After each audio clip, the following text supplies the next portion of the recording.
to the JBR Download. I'm Craig Rickert, the Executive Director of the Jonesboro Advertising and Promotion Commission. If you're unfamiliar with the Jonesboro A&P, we're the organization that takes in the sales tax revenue from the hotels and the motels and also the 2% food tax in the city of Jonesboro. When we take those funds, we put them back into the community with events and festivals, things like Barbecue Fest, Joy Fest. There's several events throughout the year, as well as supporting other organizations in town like the Downtown Jonesboro Alliance and Hispanic Center. That's our mission at A&P, trying to bring people to town through tourism to get to experience Jonesboro while also improving quality of life for the residents of Jonesboro every day of the year. We have a lot of cool things to talk about in this episode of the JBR Download. Right off the bat, I got to tell you about a brand new concert announcement that just came out. Trisha Yearwood is coming to Jonesboro on September 12th. She's going to take part in the Sunken Land Songwriting Circle. That is the annual fundraising event for the historic Dice Johnny Cash boyhood home over there in Dice. So she'll be part of that team, singing with Roseanne Cash. I'm told the two of them have never performed before together. They're going to do that on September 12th at A-State at the Fowler Center. Now, that is September 12th. Tickets go on sale July 1st for the pre-sale, July 8th for the general public. So make sure you put a little note in your phone to start getting those tickets, because that is going to be, just a huge weekend in Jonesboro. That's not all that's happening that weekend. Also that weekend, A-State has a home game against Iowa State. To my recollection, this is the biggest team, and I guess in the modern college football era, that has ever come to Centennial Bank Stadium. Iowa State Cyclones, Big 12 runners-up last year, bowl games almost every year. They are coming to Centennial Bank Stadium on September 13th. So you have a built-in weekend. You got great live music, Trisha Yearwood, Roseanne Cash, and you have big-time college football happening right there. Once again, look for those items and other great things happening in Jonesboro on our website, tourjonesboro.com/events, and you can submit your own events there as well, letting people know what is going on in our city. You can come and visit, just for those of us that live here too. It's a great resource. It's the official wing calendar of events for the city of Jonesboro. We love it. People to get that, used to that, check for things to do in the city. All right, so we got a lot of other stuff to talk about in our podcast today. Want to make sure you know about this. We're going to talk about updates to the Ridge Athletic Center. We're going to talk about proposed changes to downtown Jonesboro in terms of traffic. That is a big one. And a move by the A&P to help finish the Jonesboro Shooting Sports Complex out there on the east side of town. And finally, another big topic people are enjoying talking about and wishing about and waiting for is the NEA Children's Museum. We're going to talk to Kristen Amick about that. She is on the board of the NEA Children's Museum. We will get those details, what we can see and when we can see it, coming up later in the show. But let's start with downtown Jonesboro. Just this week, the city council voted to pass the truck ordinance in downtown Jonesboro. What that does, that means no more semis, no more big commercial vehicles, except for deliveries on Main Street, and I think Church Street and Union in downtown Jonesboro. Now, that will go into effect in mid to late July. Not a law yet, but the ordinance was passed this week at the Jonesboro City Council meeting, and that has really gotten things going. Also, big things happening in downtown Jonesboro. The A&P Commission proposed this week to change the traffic flow and pattern in downtown Jonesboro, making Main Street, in that main part of Main Street, just one lane. What will that involve? Let's find out. And joining me now is Mallory Black, who's president of the Downtown Jonesboro Alliance, and Andy Shatley, who chaired the Jonesboro Connectivity Committee. Thank you both for joining us. And, we kind of got people talking this week between the A&P and DJA and the Connectivity Committee, talking about changing the way traffic is going to flow in downtown Jonesboro, specifically making Main Street one lane of traffic.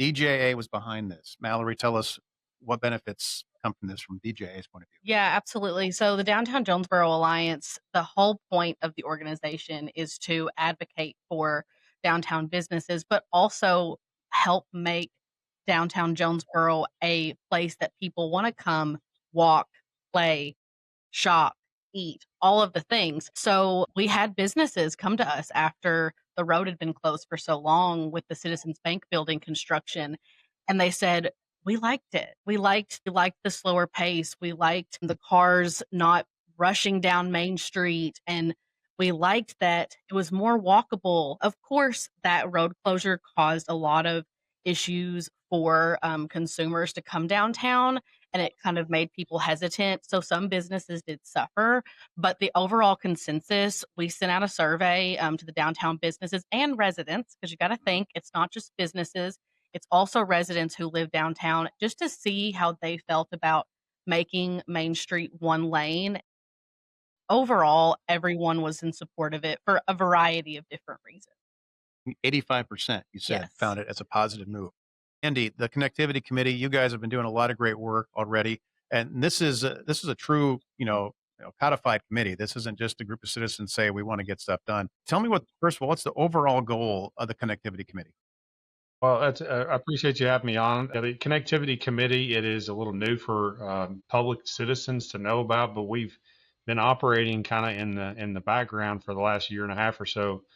But most recently, in the last council meeting, been codified into a City of Jonesboro government functions, and we have about 9 members, and we have city staff that's in our committee, and so the overall and arching purpose of this committee is to connect citizens by the means of active transportation so that all citizens, whatever they choose, they either walk, roll, or ride a bike or wheelchair or whatever means that they need to move about our city. We're trying to find ways to connect the different points of interest where people live, work, play by active transportation to make sure that it's safe for all citizens in Jonesboro. So that's kind of the overarching purpose of our committee.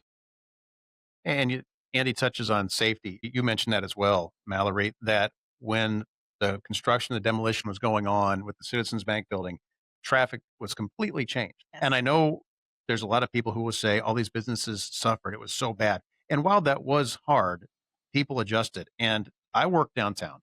I'm down there every day. Unless I'm missing something, I don't think one business went under. No. And I'm not defending a position. I'm just stating a fact that we can talk about all these horrible things that happened. And yes, it might have hurt, but nobody got knocked out of business because of this. What kind of factor in that survey did safety represent, Mallory? It represented a lot. A lot of the responses, because of course we wanted to know, do you want it to go down to one lane? And the majority said yes. And then of course we asked why. And so much of it was there's 18 wheelers coming down there speeding. The city has tried and tried to put in the speed bumps to slow people down. Sometimes it doesn't work. And a lot of times too, the residents made comments in the survey that they park their cars in the parallel parking spots, and they have had their side view mirror ripped off their cars. Amanda Herget just this week. Yeah, multiple times. And so those are the little things where they're saying when the traffic was changed and it was slow, those things didn't happen as much. And more people felt safe walking because the traffic wasn't as bad. You could cross the street and not be worried because let's be honest, it's a lot of people don't stop at the crosswalks. They do not. And so you have to be careful. And we want people to want to bring their kids downtown and come eat and come play at parks. And we have to be able to offer a safe environment where families feel safe to do that. And so a lot of the businesses felt like a one lane of traffic down Main would really help slow that traffic down. So when we talk about one lane, and this is, I think, where people, for lack of a better term than maybe trying to be cute, the rubber meets the road. This is where the definitions need to come into play. When we say one lane, Andy, we are not talking about pulling the curbs out and making things narrower. Is that correct? So we have contracted with an expert ecological design group, Martin Smith out of Bird Eye, Arkansas. He's done a lot of work in this area. And he's going to be working within the current existing confines of the infrastructure to not make any changes to the infrastructure, not make any changes to the parking in this design. This design currently, Main Street from the 200 to 400 block has 2 lanes. We don't feel like 2 lanes is safe because, if you're trying to cross the street and you see the lane that's closest to you, and maybe they're going to let you go and they've stopped at the crosswalk, and all of a sudden the next lane, zoom, here comes somebody, and you didn't see them and they didn't see you either. So we really feel like having one lane of traffic, you're going to see that car and that car is going to see you. And so visibility is going to improve dramatically. The width in which that car lane will be, there's plenty of room on Main Street, and it's going to just create a buffer for visibility and the ability for humans and cars to interact a whole lot safer manner as far as the restriping, and like you reiterated, there's no infrastructure changes at this time in this proposal. One of the things that I would really like to jump back to the question that you asked Mallory about the businesses, the initial change of the traffic pattern certainly changed business interactions for the first few months. But what we started to learn is the actual value and of experience of downtown started to bring people back to downtown, because what the downtown businesses and vendors offer was valuable enough for people to find a way to get back to their business. And we don't feel like this project is going to affect deleteriously at all. We think it's going to enhance. And so I think Citizens Bank building, blocking downtown or shutting down Main Street did a couple of really great things that made us evaluate what type of experience we have on downtown and whether or not it's valuable enough for people to want to come downtown. And I think we answered that question, yes. The second thing is we answered the question, are there things that we can do to calm traffic and also to increase the safety of the patrons and the pedestrians? Another answer is yes. So we learned a lot through this process, and it was a tough process. But I mean, in any tough process, you evaluate and go, okay, what is there to learn from this? And I think that's what we're doing, and we're making reactions to that to make things better in the future. I'd agree, Andy. And, if there's one thing we know about this town, the three of us, I mean, you grew up here. I've been here for over 20 years. You grew up around here, Mallory. This town knows how to adjust. The people know how to adjust. And change is sometimes uncomfortable. In this case, I can't see any way to say that this will be for the better. There's no way around it. This is a great thing. One of the things about where this intersects with the one lane and the truck ordinance, there is some confusion. People say, how are businesses going to get deliveries? Hey, we've been thinking about this. This is not, our first rodeo. Okay. So where does the intersection happen between no trucks and one lane? Yes. So the difference is that if you are getting a local delivery downtown, those trucks are allowed. Right. And so the businesses will not have any issue getting their delivery trucks downtown. If anything, it will just help with the space they have on the side to not be blocking one of the lanes. And then also, when we see the renderings and what this could look like, maybe there's a better way for them to do their deliveries and not be blocking any traffic. But deliveries for our local businesses downtown are still allowed. They'll be fine. Because I know Tuesday mornings is when Lemonade House Grill gets the lemons for the lemonade. I have seen the crates come off the truck. Yeah. So it's important to me. So if people think the A&P doesn't have skin in this game, we do, because I like my Lemonade House He Grill needs the stuff. lemons. And so I need that truck to roll in there on Tuesday mornings. And I do want to tell people also, the A&P, we are the ones that are paying for this survey and the plan at this stage right now. So this is not coming out of the city's general fund. This is not an additional tax or an expense on the taxpayers. The A&P is paying for this. And this is part of the A&P's goal. Our job is to make Jonesboro a town where people want to visit, to make the town better for its residents. And downtowns are critical to that, because downtowns are destinations. They aren't places you should just pass through. And right now, with the two lanes being, from Main Street to 141, 99% of that traffic is busting through there. So when people want to push back on this plan and say, what about the businesses? They need the traffic. Not that traffic. The traffic, just opinion. If you're going downtown, you're going downtown. And you're going to find your way. You did it during the time where the entrance to Main Street was closed. Yeah, and the one lane, is not going to stop any of the efforts of Downtown Jonesboro Alliance to continue to bring events and festivals and concerts in A&P as well. If anything, it really goes with the long-term plan of making downtown Jonesboro even better than it already is. Andy, I have not studied this completely yet. What do you got as a timeline for when this restriping might happen? What are we thinking on that? We have a preliminary about a 30-day turnaround time for this drawing project to come back to us. Then we will present that to the Public Safety Committee and let them vet that. And that will flow through as an ordinance through Public Safety and let them have a conversation about that. We'll study that, vet that to make sure that city engineers are good with the way that flows. And then that will flow through to City Council.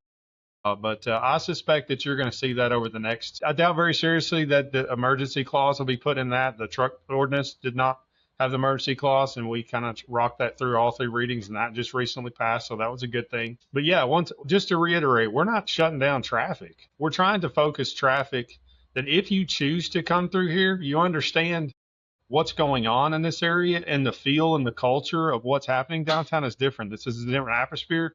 So we're not really trying to have people blasting down through Main Street. If you want to come down here, we're not stopping traffic. We're slowing it down a little bit, and we're making you stay in one lane so we can see each other, so it's safer, but certainly not stopping anybody from coming downtown or even through downtown. Trying to limit and keep it, go with quality versus quantity, I guess. Yeah, that's right. Okay, well, I got you guys. I'm going to play a game before we wrap up, because one of the big things about downtown is the parking. We'll talk about how this could impact parking at a later date. We're not to that point of this plan yet, but people want to say it's too far to walk. I don't go downtown because I got to park and I can't walk that far and it's too far. All right, so we're going to play a game. Now, this is completely unscientific. And Mallory, I've always kind of wanted to compare going to the grocery store versus parking somewhere downtown and going out to eat. So I did a little Google Earth plotting and planning. Granted, this is not super scientific, but I got like Lemonade House Grill, Omar's, Rice Box, Parsonage, Bamboo, and Cotton Club. Cotton Club will open, used to be Cregan's down there on the corner. So I kind of mapped out the distances from, say, the Union Street lot, the Main Street lot, and the Church Street lot, which is kind of over there in just north of City Hall. Marked these destinations. And then I said, okay, compare that to the Walmart on Highland. If you park like this, I'm trying to be fair, like right in the middle of the parking lot, and you park in the middle, went back to get milk, and maybe a lap around to get some bananas and check out. Okay. Did that same kind of thing at Kroger, same thing at Target, maybe tailgating at Centennial Bank. But then I kind of hit people, and I go to Central Basket, that big parking lot there. Okay. So we won't go through them all. But so if you went to Walmart on Highland Drive, and you made that quick, run in for milk and, take a left and go get bananas. All right. That is 1,117 feet approximately. That's not getting back to your car. That's just making that little loop there. Of the 22 places I'm listing here, the 3 times, or 21, 3 times 7, how many places are a shorter walk in downtown Jonesboro than from the Union Street lot to, or just all those lots? How many of them are shorter than walking to get some milk from Walmart? All of them. You say all of them? I would say at least 90%. 21 of the 22 destinations I have here are a shorter walk than getting milk and bananas. Hey, I love the exercise. Are we done with this? Can I jump in here? Yes. Sure. Okay. Go ahead. So this is an exercise that I did about 4 or 5 years ago, and I would encourage either of you to do this. The Turtle Creek Mall, before the tornado hit the Turtle Creek Mall. Go to Google Maps, do your measurements, overlay the parking lot of the Turtle Creek Mall. It covers the entire 5 blocks of downtown. There you go. Another great thing to point out, because I think when you put the pen to paper or the pen to tablet or whatever the 21st century. That would have not have stopped you. Like when it was Black Friday and you were parking back there across the street from the Turtle Creek Mall, it would not have stopped you from going to the mall. I guarantee you. Or stopped you from walking from Target to Dillard's. Exactly. That's right. Yep. With the stop for the cookie stand. Right. Yeah. There, at Annie Ann's. Yes. Just kind of spread the word on that. And if you're watching or listening to this podcast, just go look for yourself that if you think it's too far, I'm not going to go downtown because I have to walk so far. You're walking further, getting milk and eggs at Walmart. Yeah. So take that. Yeah. And we kid about that, but in the world of healthcare and physical therapy and active transportation, it is a mindset change. And I understand that because when you've lived in Jonesboro your whole life, there wasn't opportunities or needs to park here and walk over there. And so it's a little different concept.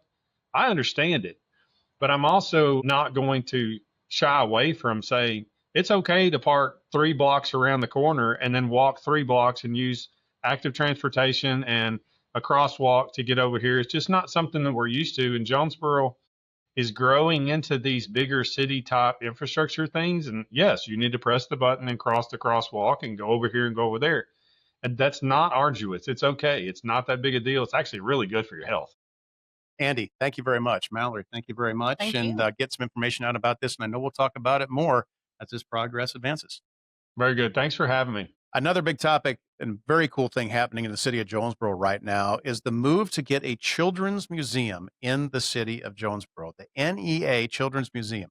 Joining us now is Kristen Amick, and you're one of the founders and on the board of this project. I mean, thanks for being on the show, first of all. Thanks for having me. So I got to say, I got 3 kids, 11, 13, 15. You know, they're almost out of that zone of when children's museums are going to be something they really want to do. I still like going. But how long overdue has this been, in your opinion? Oh, I think it was needed a long time ago. Yeah. What led you guys to finally get this started in the city of Jonesboro? Well, actually, in October of 2023, Jordan and I were driving an hour away to a children's museum, and we just got to talking about it, and we were like, Jonesboro needs one. And so we whipped out my old dusty computer, and we just started looking up how to get it started. And ever since then, we just kept doing one step at a time, and we've gotten really far. I'm really proud of us. Well, you guys have gotten a lot of great information out there. You've started to show people what it could look like. And it's been, I said, almost a couple of years you've been working on this. So what stage are we at now? I mean, we don't anticipate this opening next week. We have a lot of things we got to get through, but where are we in this process right now? Well, as long as everything continues to go as planned, we hope to start building within the next 2 or 3 years. So we've completed our feasibility study and got our master plan and all of our renderings. And so next up is we start our capital campaign and start asking for partnerships. Yeah. And also, I always like to let people know, because this is a city thing, but it's not going to be owned by the city of Jonesboro. No. This is not a government project. This is, some moms who say, we need this. Let's make it happen. Yes, we need a community. Absolutely. This will be funded by partnerships, donations, fundraisers. So when people talk about these, like I said, I've got kids. We've spent a lot of time as they've grown up, going to Children's Museum. People want to know, what's it going to have? I mean, you don't have the final plans yet. This is work in progress, but you've been able to show some pretty cool stuff so far. What are some of the things that you're most excited about? Well, we're excited to showcase what makes NEA NEA. And Northeast Arkansas has so many unique attributes like the amazing healthcare, manufacturing, and industrial facilities, and the landscape and proximity to the Mississippi River, which plays into our agriculture industries, and while we have some of our local factories. So we've taken all of those things into consideration when designing our exhibits. And you can see our exhibit renderings on our website. They're now posted. Okay, what's the website? It's neachildrensmuseum.org. neachildrensmuseum.org. And you've got the renderings up there already. Are these the same ones you showed at the city council They are. chambers a couple weeks ago? Well, I was there for that. And I got to say, it was pretty exciting. My kids, 13 and 15, they were checking it out, and they wrote their little opinions down, on your suggestions as well. And one of my 13-year-old, who's a musician, he's like, need a music session, need a music place. Right. And so you're seeking input, which is really important in a project like this. What kind of feedback are you getting from people on the things that really maybe get them most excited? Well, we received a lot of valuable feedback at the community meeting last week. What kind of feedback? What were they most excited about?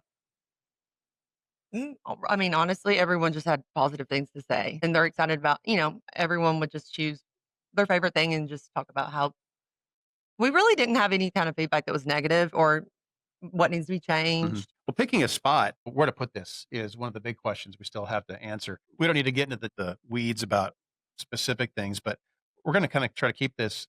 There's a couple different places in the town that have come up. Downtown at one point came up. Being close to A State has come up. You want to be near traffic, but not too busy. Have you started to narrow down, without maybe, you can say as much or as little as you want, but if you started to narrow down a couple places? Yes. We are looking at 2 different spots right now. I know location has been a very hot topic, and we want to make sure that it's going to be accessible for most children in the community. And we're also taking into account the surrounding amenities so that we can make an even stronger economic impact. And hopefully we will be in the position to announce a location within the next couple of months. That'd be great. And you talked about partnerships earlier. Who has stepped up really right now? Is there a couple folks you want to give a little tip of the hat to? As I know, I think it was Jonesboro Unlimited. They helped you out big time as part of this. Well, yes. To fund our feasibility study, we received our first grant with Arkansas Tourism, and then the city of Jonesboro matched that. And the A&P Commission helped us to fill in the remainder of funding needed for that. And also, yes, Jonesboro Unlimited helped us with our master plan. As far as exhibits, and things go. Already started those conversations with some of those businesses? We have loosely talked, yes, Yeah. to people. Our next step is, though, to start having conversations with potential sponsors. It was really important for us to have our visuals and detailed cost analysis prior to getting any commitment. And now we're really excited to see what familiar names will be showcased on our exhibits. I'm sure there'll be a lot of names we'll recognize when this beautiful thing gets built because the renderings They are look exciting. amazing. That front profile of what the entrance could Mm. look like, that gets people excited to be sure. You talk about economics of it. The numbers are always kind of a variable. What's great about a children's museum, I know what I spend when I visit these, when I've been in other towns. And this will be a draw because you've got a children's museum in Little Rock. You've got I think it's Museum of Discovery over there in Tennessee. I can't think of the name of the town. And then you got some stuff in Memphis as well. But we're kind of on an island here. I imagine, you don't have to get deep into the details, but this will pull from a large area. Oh, yes, we believe so. Our feasibility study actually showed that we have the potential to bring in over 70,000 visitors Wow. yearly. That's like a big number. It 70,000, that's tremendous. And It there's a is. large economic impact with that. And we'll be able to keep track of that stuff through the A&P because that's kind of what we do. What excites you most as a mom to take part in this project? Having this in Northeast Arkansas Yeah. for our children and being able to showcase things that what makes NEA so exceptional. Mhm. I, And there's I so much really of am that. so excited. And I was a teacher for 7 years. So, I'm just really into children and, like watching them learn and figuring out what to do to help them learn. Right. And as an educator, not just a mom, educator, Mhm. you see that spark in a child, and you've probably seen it in settings like that. What does that do? Does that get you fired up? It does. It really does. Yeah. It gives me butterflies in my tummy. Yeah. And then also, I like to let people know just that, you guys are volunteering for this, right? I mean, you have Absolutely. said, you and Jordan, and if you want to list some of the other folks helping, you're putting this on your back and saying, let's do this. Mm, Citizen-led initiative. Yes, sir. Yeah. And I think that speaks a lot to this community because when you see people like yourself, like Jordan, taking this on, taking this mantle and saying, we're going to do this, I think it inspires people.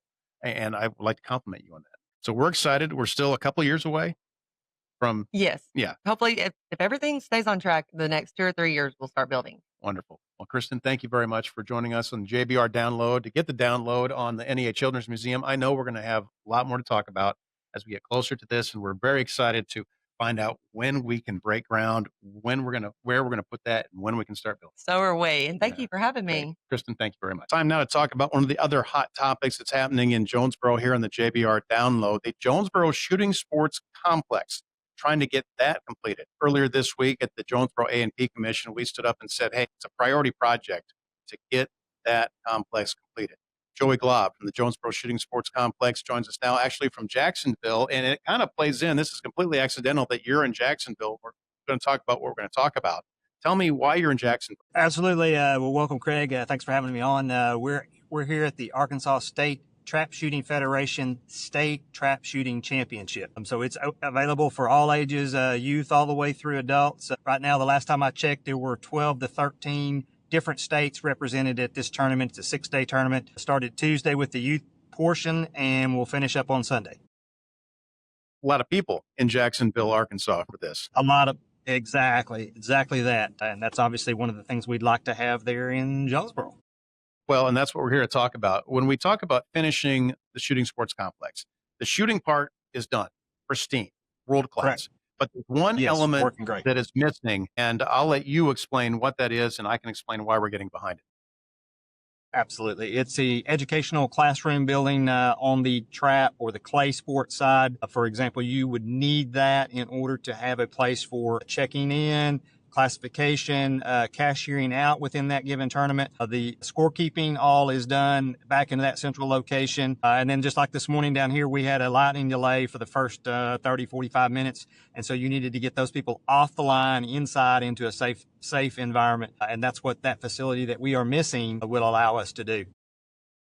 And, this project has been several years in the making. The cost overruns, have been well documented. People are anxious about spending more money, but it's not throwing good money after bad. I mean, this place is so incredible already, but as you said, Yes. you're in Jacksonville right now. And if we're just going to put our cards on the table, we have better shooting facilities for the shooting. But because we don't have this house, this education building, we can't even apply to host a lot of things. Explain that to me. Yes, that is exactly it. We meet the criteria as far as the number of fields that we need to have. And so we've got to have a building that we can work that tournament out of. And that's what we're lacking at the moment. Obviously, So we check having every that box. building.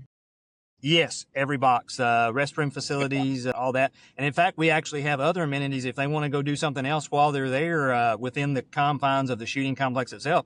We have pistol, rifle, and a nice 3D archery range that they don't offer here. Now, like I said, specific for this tournament, they're here for trap shooting. But we also just added a 5-stand set up there, and that would be a great opportunity that they don't have here in Jacksonville. Well, it's just a great facility, like they said already, we have out there. And we talk about what this could cost. When you guys came and spoke before the A&P Commission earlier this week, we talked about some of those numbers. A lot of people are kind of stuck on the first number that came out a couple of years ago. I think it was, I want to say 6 million. I'm not sure. Don't quote me on that. But where are we at right now on what we could, how much we would probably need to get this up to snuff and be able to host these bigger events? Right. Yeah. To have a adequate sized facility that meets all the requirements that we need, not just to possibility hosting the state shoot, but to be bringing in multi-day events, whether they're just trap. I know Boy Scouts just contacted us for they're wanting a facility that they can work their events and a camporee out of. But that one looking right now is 3.5, maybe 4 million, depending on how it's actually finished out. So that currently would be slightly larger than what is here in Jacksonville. So obviously, we would like to one up them from that standpoint. Why settle for matching whenever you've got an opportunity to do one better? Let's do it bigger and better. Let's stand out. I mean, I think that is just kind of the things we need to adopt as a philosophy and a motto here in Jonesboro. It's like, let's not do what everybody else is doing. Let's do what they're doing plus one. Let's beat them at their own game. Oh, the A&P's involvement in this is something that we have talked about at the A&P Commission for a while now. Currently, the A&P Commission put the numbers on the table for us. We get 4% sales tax on hotels and motels in the city of Jonesboro. That's about $1.2 million a year. That's where we get the funding for things like Joy Fest and Barbecue Fest. That's where we give that money back. But of that 4%, one penny of that, 1% of that goes towards specifically like parks and rec or kind of capital infrastructure things. Most recently, if you're familiar with Jonesboro and Joe Matt Campbell Park, we went in with the city and paid about $1.2 million to help complete the big new full-size turf soccer fields out at Joe Mack. This is the last year for us to make a payment on that. So we want to take about $300,000 to $325,000 a year on that 1% and start putting it into other projects around town. And at the top of our list is the shooting sports complex. So we're going to work with the city, county, try to find grants. How much could this move things along if the A&P gets behind this, Joey? Definitely get the ball rolling forward. Like you said, we're kind of at a stalemate here. We've had success. We're about 15% up over same time this year versus last year, as far as the trap revenues go with tournaments that we have managed to have, and that's with less than ideal weather conditions this year. We've had a lot more rain that we had to deal with this year than what we did last. So yeah, we're making steady improvement, but really we're at that point where we can't proceed to the bigger, better tournaments until we have an actual facility that we can work that out of. So that would definitely move us in the right direction there. Well, that's the plan for the A&P is to get behind that, and we'll find out more in the upcoming meetings from the A&P Commission, but certainly worth investing in because the payoffs on this are big. I mean, you're down there in Jacksonville Absolutely. right now. Yes. What would, ballpark it for me? I'm not a sporting shooter, but I can guess what some of this costs. I've seen what some of these things cost when I kind of stand around. Like, for instance, if you were there for a couple of days, like you're going to be, what is the just Jonesboro contingent? What do you think your expenses are going to be? The money that's going into Jacksonville. Right. So obviously there are campsites on the facility. So that's an additional form of revenue that the parks here will generate. And they're all full. In fact, they have been full for the last 6 months. If you didn't get on the list early, you were staying someplace else. Hotel motels have a lot of folks in them. I know there's some staying as far away as North Little Rock. Now it's not totally inconvenient if you're talking big city, but it's not next door either. And so obviously there's Right now, they're averaging 170 competitors daily, and that ramps up on the weekend because that's your bigger payout, more prestigious titles would be what's on Friday, Saturday, and Sunday. Right now, last year I looked numbers on that. Yeah, just the fees last year that were at the range itself was $150,000+. That didn't count any camping. Yes, that was just fees generated at the entry fee for the tournament itself. And that's like just so. $5. People got to eat. Yes, Yeah, they've got to eat when they're here. They've got to stay somewhere. Yeah. Yes, absolutely. I mean, a bigger tournament like this, I think, could generate $1 million in a weekend pretty easily. Yes. Yeah. Talking to folks here, they look at they were looking at upwards of pushing $2 million economic impact on the community when you look at having the state tournament, and then they have another 3-day tournament coming up until like the end of July. So when you add those two together, those are the two majors that they have here. Well, let's talk supply and demand. I mean, people know that shooting is popular. People know that hunting is popular. And I feel like I'm one of the few guys that has a truck, doesn't have a shotgun rack or go duck hunting. But, you know, it is such a popular sport. What are some of the numbers just in the state? And maybe even bring it down to the local level if you got those in front of you. How many people will be impacted statewide that we could pull from with this complex? We are the Arkansas Game and Fish Commission has a youth shooting sports program specifically for 5th through 12th graders. They went from didn't know that there was such a thing in 2007 to 3 years ago was the largest youth shooting sports program of its kind in the country. So, and that's right here in Arkansas. That's more than Texas, more than some of these states that you would expect. Yes. That's not so, and some of the best shooters the youth shooters within the country are right here in Northeast Arkansas. I'll brag on myself for a little bit. I help coach the Jonesboro trap team. Our senior high squad finished second in the state in the youth shooting sports program. We were just down here. They competed on Tuesday. They finished first in their age group in our state tournament that was here. I had 2 junior high squads that ended up finished first and second in the state tournament here on Tuesday as well. So strongly represented, from right here in Northeast Arkansas. You mentioned Game and Fish. Proud to have that. Yes. I think their stats say there's like 500,000 recreational sporting shooters, if that's the right term, in the state of Arkansas. There's 250 high school teams. So when people say, who's going to use that? I think people are myopic. Oh, I don't do it. I'm not. Yes. But we're talking 500,000 people. And I think that's more than play soccer and play basketball and play volleyball. So it's, if you want to talk supply and demand, the demand is there. Yes. And Jonesboro's in a great place to get that supply. Correct. So and the other fun thing there is that people think guns, it's scary, Yeah, it is. I mean, when you teach them from the very beginning how to properly handle it respectfully, treat every gun like it's always loaded, safety first, safety first, safety first. It is one of the safest sports, period, in the entire country. That's in any category, any sport. So yeah. And obviously that's one of the things that we pride ourselves on here at the Shooting Sports Complex is that it is safety first. We have safety officers on all areas of the range that are there to assist if you don't know what you're doing, but also to making sure that everybody is handling those firearms in a safe fashion. Yeah, don't need to be scared just because it's guns. And you just don't hear a lot of people say, I tore my ACL at the shooting range. I got That's exactly it.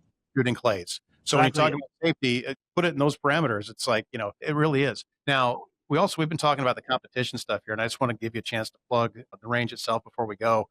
You guys, what are your hours? When can somebody say, I'm going to dust off that old shotgun and come shoot? How does that work? Sure. Range is open right now. We're in our summer hours. We will be until Labor Day. So that's Wednesday through Sunday, 9 to 6. As long as you were on the range prior to 5:30, you would have time to shoot before we start wrapping it up for the day. Gotcha. Like I said, Wednesday through Sunday, you can either pay to, you can pay. Yep, you can. Pardon, go ahead. What do you have to pay to be on the range and pay? You bring your own shells and own clays. How does that work? Right. So we have two versions that you can play. If you come, you play, you really like it, then you can invest with a membership. It would actually save you money if you're going to come very often at all. Family membership's $150 for the year. That's yourself, your spouse, significant other, and any children in the household 21 and under. And then if you wanted to do just an individual, then it's $100 a year for that same thing. You get discounts, shoot free on pistol rifle and the regular archery, basically half price on your clays or your 3D archery. But if you just wanted to come pay for the experience, give it a try. Your pistol rifle side is just going to be $10 for the visit, up to 90 minutes. And then on the trap and skeet side, it would be $11 for a round of 25 clays. Very cool. Joey, give them the website real quick.